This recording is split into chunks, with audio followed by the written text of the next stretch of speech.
Oi pessoal, o Câmara Aberta de hoje fala sobre vida saudável.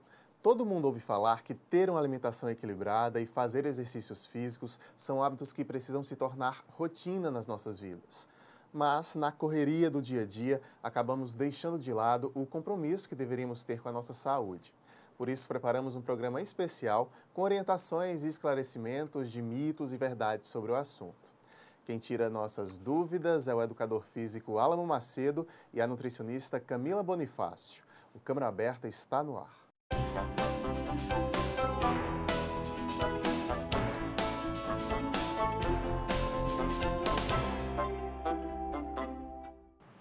Você de casa nos acompanhando, seja muito bem-vindo ao nosso programa. Camila e Álamo também, muito bem-vindos. Muito obrigado pela presença aqui hoje. Eu que agradeço o convite e estamos aqui para ajudar no que for necessário. A gente tem recebido muitos profissionais médicos ao longo de todo o ano passado, por exemplo, e todos eram unânimes em dizer que o grande motivo de doenças, né, dessas estatísticas que aumentam, de câncer, de tantas doenças, são porque, o motivo é porque há um equívoco no modo de vida atual das pessoas. Essa vida moderna, que ninguém se alimenta muito bem, vai nos congelados, na comida de micro-ondas, não se exercita, ou então é só atleta de fim de semana, né? Então, eu queria saber de vocês, e por isso que a gente montou esse programa, a importância, de fato, de se aliar exercício físico diariamente, ou pelo menos rotineiramente durante uma semana, e uma alimentação equilibrada. Qual a importância disso? Bem, a importância realmente do exercício físico em conjunto com a nutrição é fundamental para se manter uma vida saudável e, vamos dizer assim, sem doenças, né? O exercício físico em si, ele trabalha o corpo como um todo, ele trabalha os músculos, articulações, ele faz com que seja organizado seus órgãos internos, ossos, a densidade mineral óssea é trabalhada de forma correta, né? E vários são os benefícios trazidos pelo exercício físico, em conjunto também com a nutrição. Essa nutrição tem que estar junto mesmo, né, Camila? Tem. Uma coisa anda ligada à outra. O nosso organismo, ele precisa de uma energia para poder realizar suas funções, sejam elas quais sejam. E essa energia é proveniente dos alimentos. Só que, atualmente, as pessoas estão atrás do que é prático, do que é rápido, por causa dessa vida moderna que a gente está tendo hoje. Então, os alimentos hoje estão sendo baseados nesses congelados, que são ricos em gorduras saturadas, que são ricos em carboidratos refinados, que são ricos em gorduras trans. Sódio, tem muito sódio, alimentos. Pouca hidratação. Então, tudo isso tem levado a todas essas doenças da modernidade, que é a obesidade, diabetes, a hipertensão. E para a realização de atividade física, a gente precisa, além de uma alimentação, precisa que seja uma alimentação saudável, uma alimentação adequada. E é aí que entra a junção de atividade física com a nutrição.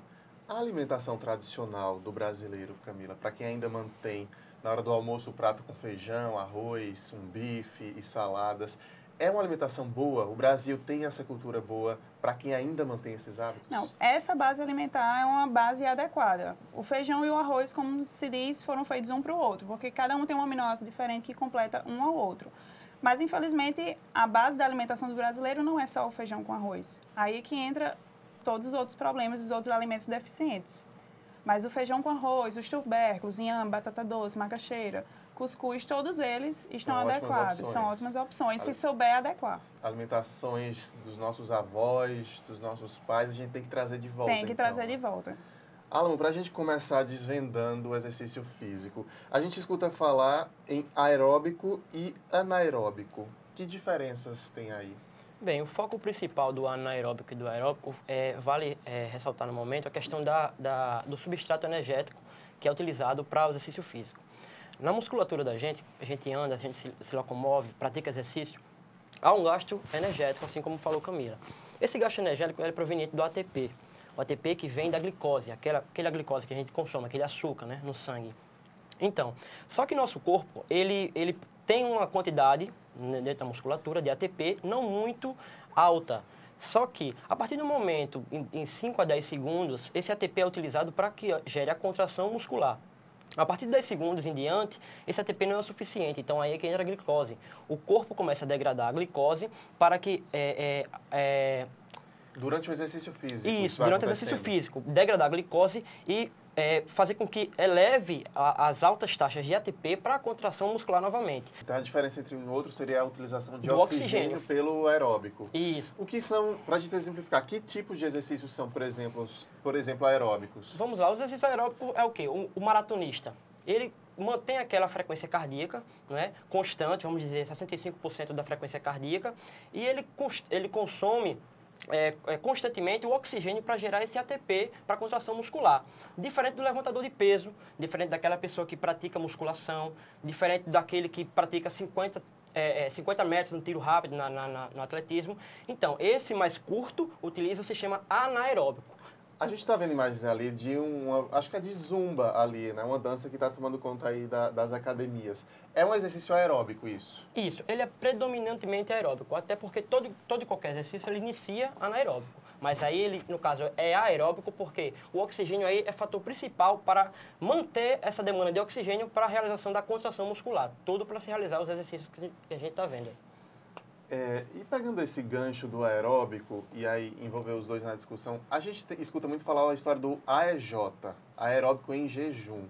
Tem gente defendendo que daria um ganho mais rápido de perda de gordura ali, mas tem gente dizendo que não pode. Como é que você se propõe a fazer um exercício físico e não tem energia de um alimento dentro do seu corpo?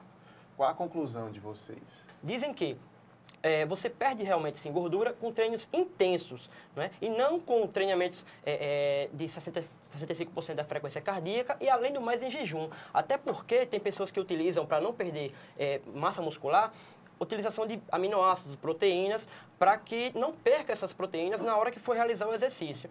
Mas, através daí, já não é mais em jejum. Você realmente consumir qualquer outro nutriente para gerar essas contrações, que vai se transformar em carboidrato para gerar energia para musculação. Pode ser perigoso, Camila, alguém tentar ir logo cedo para a academia, não se alimenta nada, vai tentar fazer ali uma corrida de 30 minutos ou mesmo fazer algum tipo de outro exercício. Pode ter algum perigo aí? Com certeza pode, porque como há falta de glicose no organismo, que a glicose é o primordial para fornecer energia, tanto para as nossas realizações de alguma função, quanto para as realizações vitais do nosso organismo. Então, pode faltar glicose no nosso cérebro e causar um desmaio, que já aconteceu com muitas pessoas. Claro que com muitas outras não, porque num fato desse, que você está realizando uma atividade física em jejum, o organismo vai tentar tirar energia de qualquer outra fonte, principalmente da musculatura.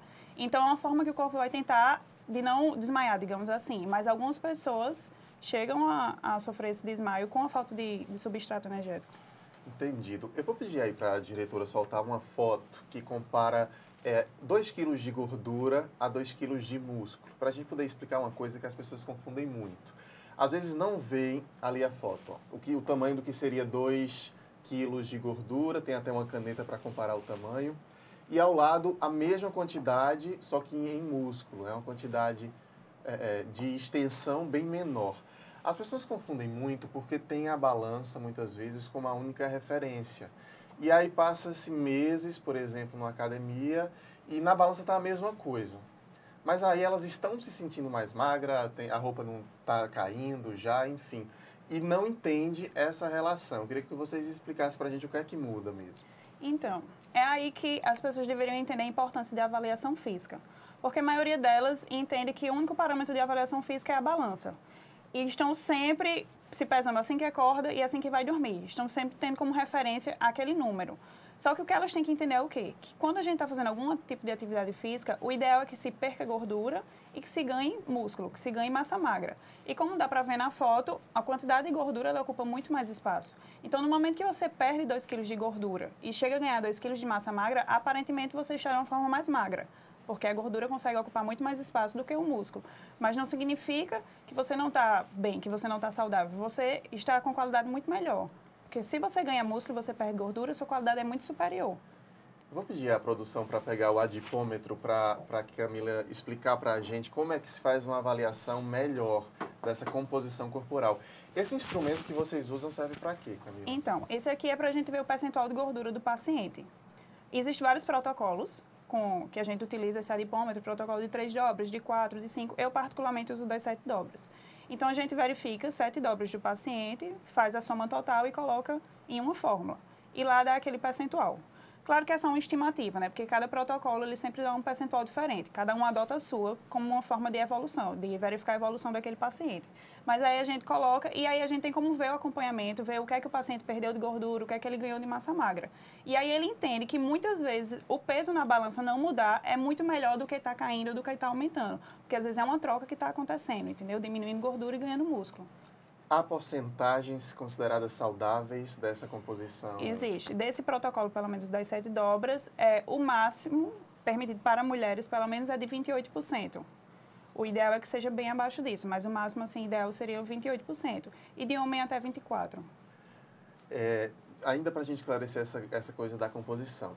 Tem gente que pula uma refeição do dia ou substitui por um shake, alguma coisa assim. E está vendo na balança resultado, está diminuindo ali, bem muito. Mas talvez ela esteja perdendo músculo mais do que gordura, já que, me corrija se eu estiver errado, ela não está tendo a fonte em um alimento, então o corpo está precisando se alimentar de alguma forma, vai no músculo. É isso que acontece? É exatamente isso que acontece. Muitas vezes, algumas pessoas, infelizmente, ainda acham que trocar uma refeição por um shake, ou que pular alguma refeição, ou que fazer uma dieta muito restrita, ela vai emagrecer. Emagrecer, porque emagrecer é perder gordura, ela não vai. Ela vai realmente perder peso, porque ela vai perder toda a composição corporal dela, seja de gordura, seja de massa magra. Mas isso não é uma coisa saudável, até porque o músculo, ele consome bastante energia. Então, quanto mais músculo você tem, mais seu metabolismo vai ficar acelerado e mais fácil você vai perder gordura. Então, emagrecer e perder peso não são necessariamente a mesma coisa. Não, né? é completamente diferente. Tá bom, a gente vai fazer uma pausa rápida aqui para o intervalo. Na sequência, a gente volta esclarecendo mais essas questões de exercício físico e de alimentação para cuidar bem da saúde da gente. Fica por aí, a gente volta já.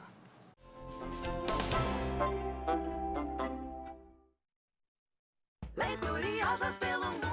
Você sabia que numa cidade do Canadá é proibido capturar peixe com as mãos? Tem também uma cidade na Inglaterra que não permite beijos nas estações de trem. Ah, e em Haifa, lá em Israel, você não pode levar de jeito nenhum um urso para a praia.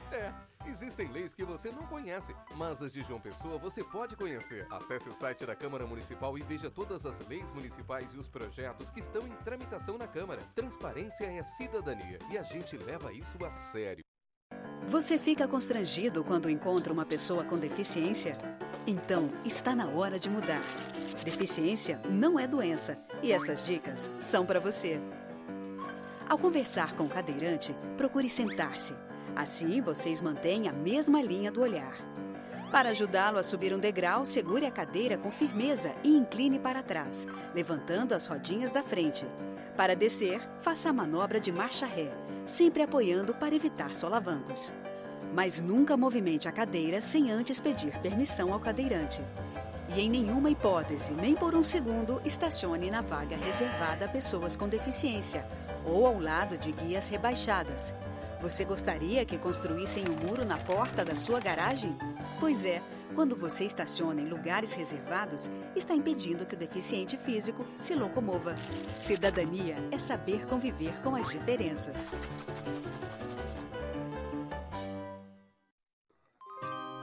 Essa é a nossa história. São lugares e monumentos para serem admirados. Vamos defender nosso patrimônio e manter essa memória viva.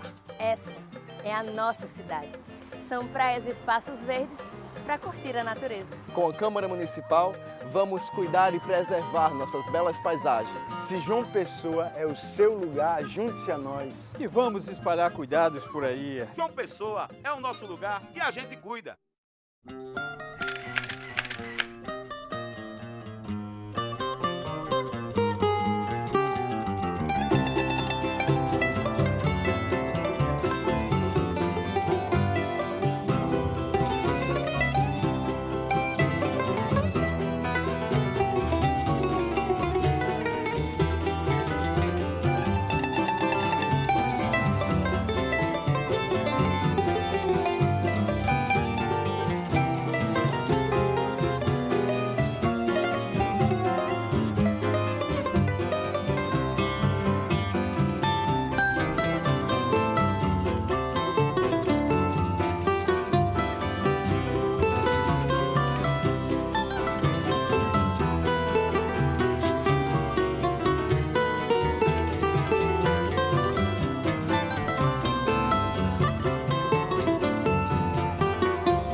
Câmara Aberta está de volta, hoje falando sobre vida saudável, como equilibrar a alimentação e exercícios físicos e manter sempre uma boa saúde. Estamos recebendo o educador físico Álamo Macedo e a nutricionista esportiva Camila Bonifácio. Eu quero voltar logo a esse bloco para a gente assistindo uma reportagem que a Gabriela Luna foi fazer lá na Praia do Cabo Branco. Tem esses circuitos de praia, né, Álamo, cada vez mais populares, que são treinos funcionais, é isso? Isso, é. Vamos assistir a reportagem e a gente volta comentando.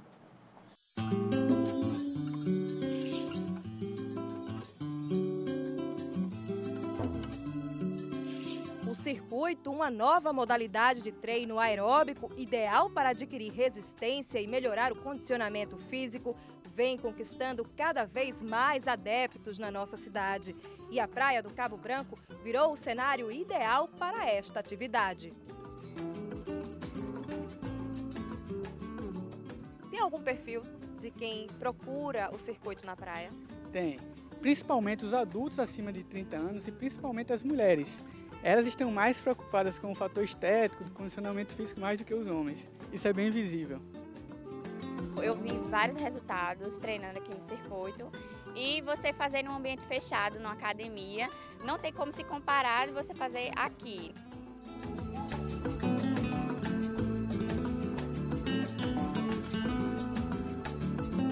Eu primeiro pesava 120 quilos, comecei a fazer aqui o treinamento com o Alan. Perdi 15 quilos, pretendo perder mais.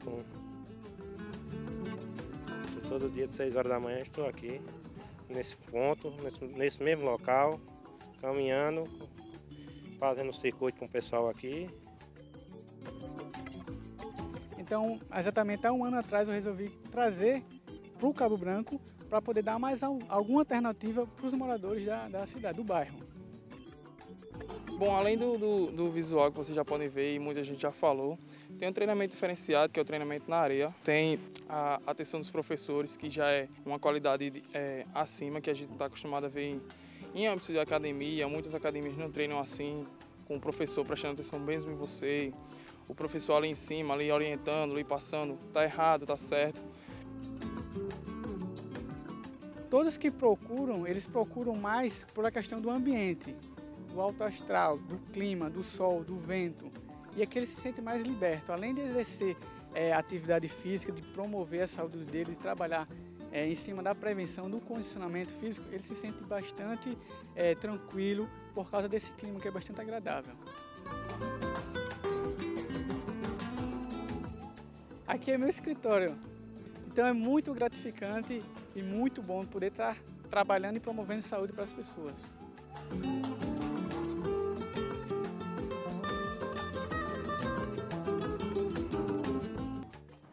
Bacana, valeu Gabi pela reportagem. Álamo é uma ótima opção para quem não gosta de ficar dentro de uma academia, só com aquelas máquinas e botar desculpa nisso às vezes. Esses circuitos podem ser um início aí para quem quer deixar o sedentarismo de lado, né? Com certeza. E também várias pessoas que são adeptas da musculação, normalmente até iniciam também no treinamento funcional, não só na praia, mas também em locais fechados.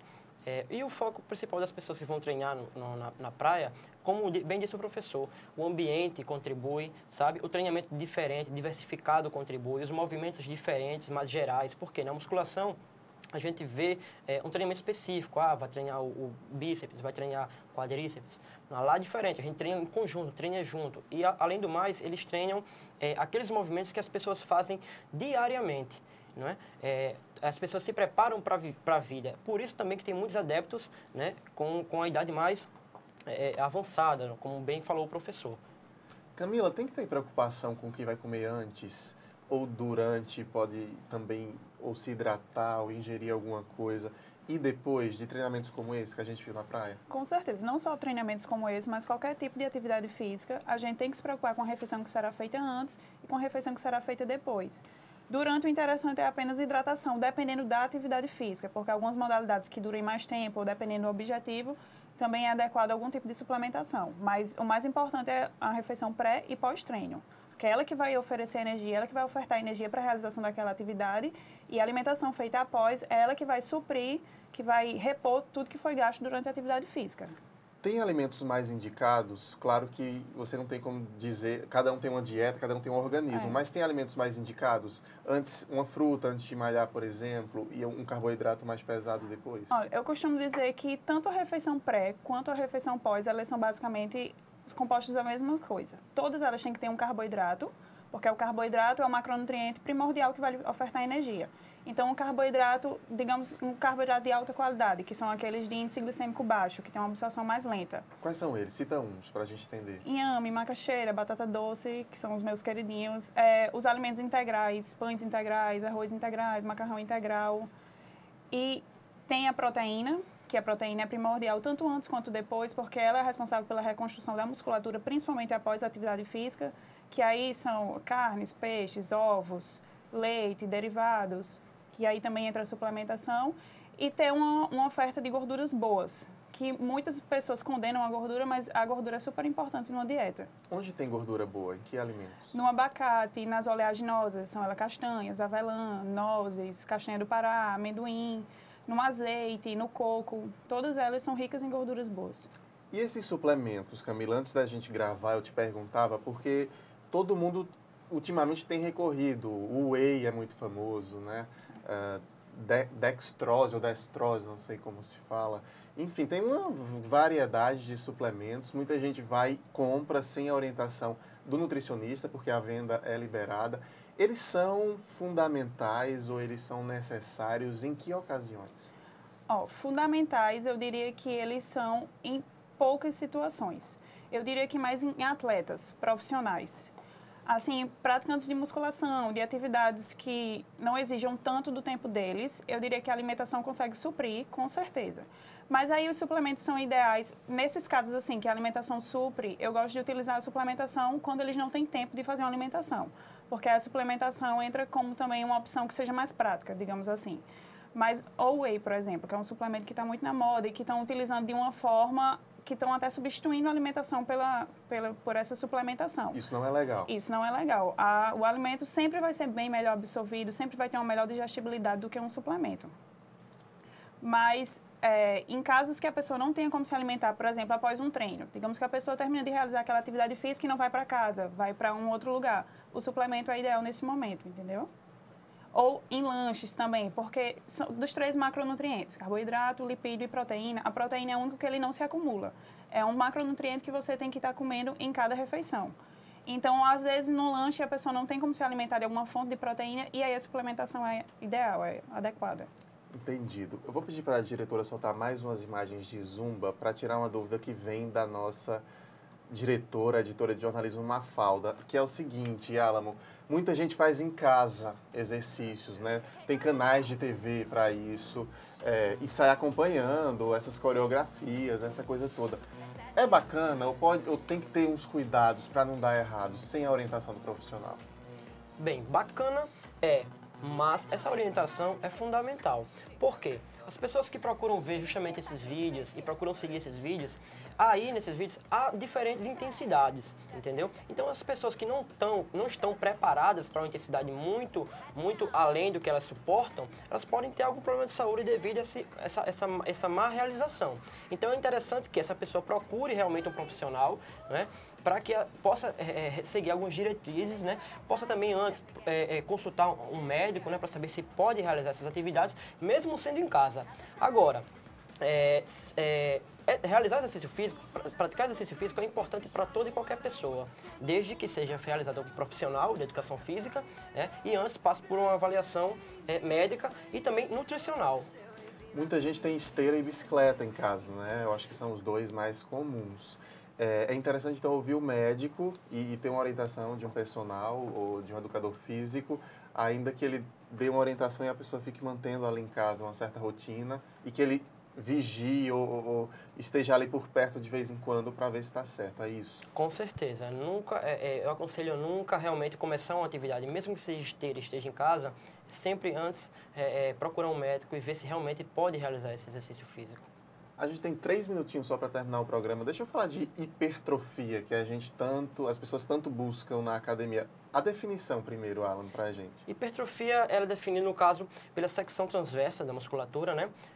E que muitas pessoas procuram nas academias em si, por quê? Essas que a gente viu antes, essa zumba, né, treinamento funcional, ela não visa só hipertrofia, ela visa um condicionamento cardiovascular, cardiorrespiratório também. Hipertrofia é aquela que é um treinamento de resistência, onde você se opõe à contração muscular, colocando algum peso de acordo com sua capacidade, né, individual. É a musculação que A musculação, traz isso? sim, a hipertrofia, sim. Musculação.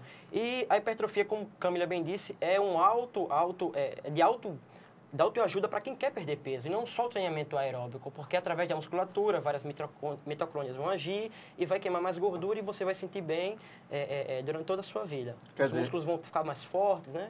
Fazer a musculação não é só para quem quer ficar bombado, não. Dá para perder peso também, se aliar ali à alimentação, é isso? Claro, existem várias estratégias, principalmente nesse pré e pós-treino, que pode se fazer com a utilização de carboidratos, das gorduras e das proteínas, que vão definir se ali vai para hipertrofia ou se vai para perda de gordura. Tudo vai depender do objetivo do paciente para a gente montar o cardápio dele.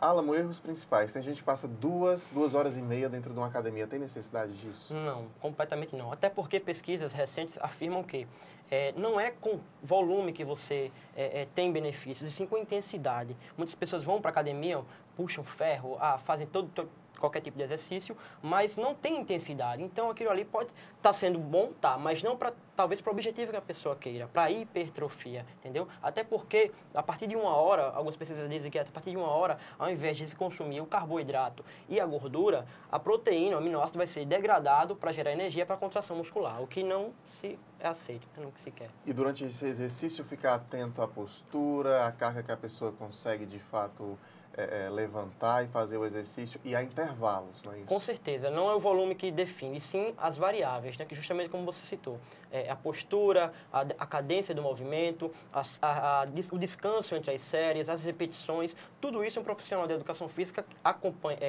realmente profissional, acompanha e dá essas diretrizes para que você alcance seu objetivo. Bacana. Dá um programa inteiro sobre hipertrofia também, porque tem muita dúvida. Já se sintam convidados aqui para voltar. Quero agradecer demais a presença dos dois, todos esses esclarecimentos muito bons. E sejam sempre bem-vindos aqui. Eu agradeço mais uma vez. A gente agradece vocês. O Câmara Aberta de hoje fica por aqui, mas você pode interagir sempre com a gente pela internet. Na nossa fanpage, facebook.com/tvcâmarajp, ou no nosso canal no YouTube, youtube.com/tvcâmarajp. Muito obrigado pela companhia. A gente se vê. Tchau.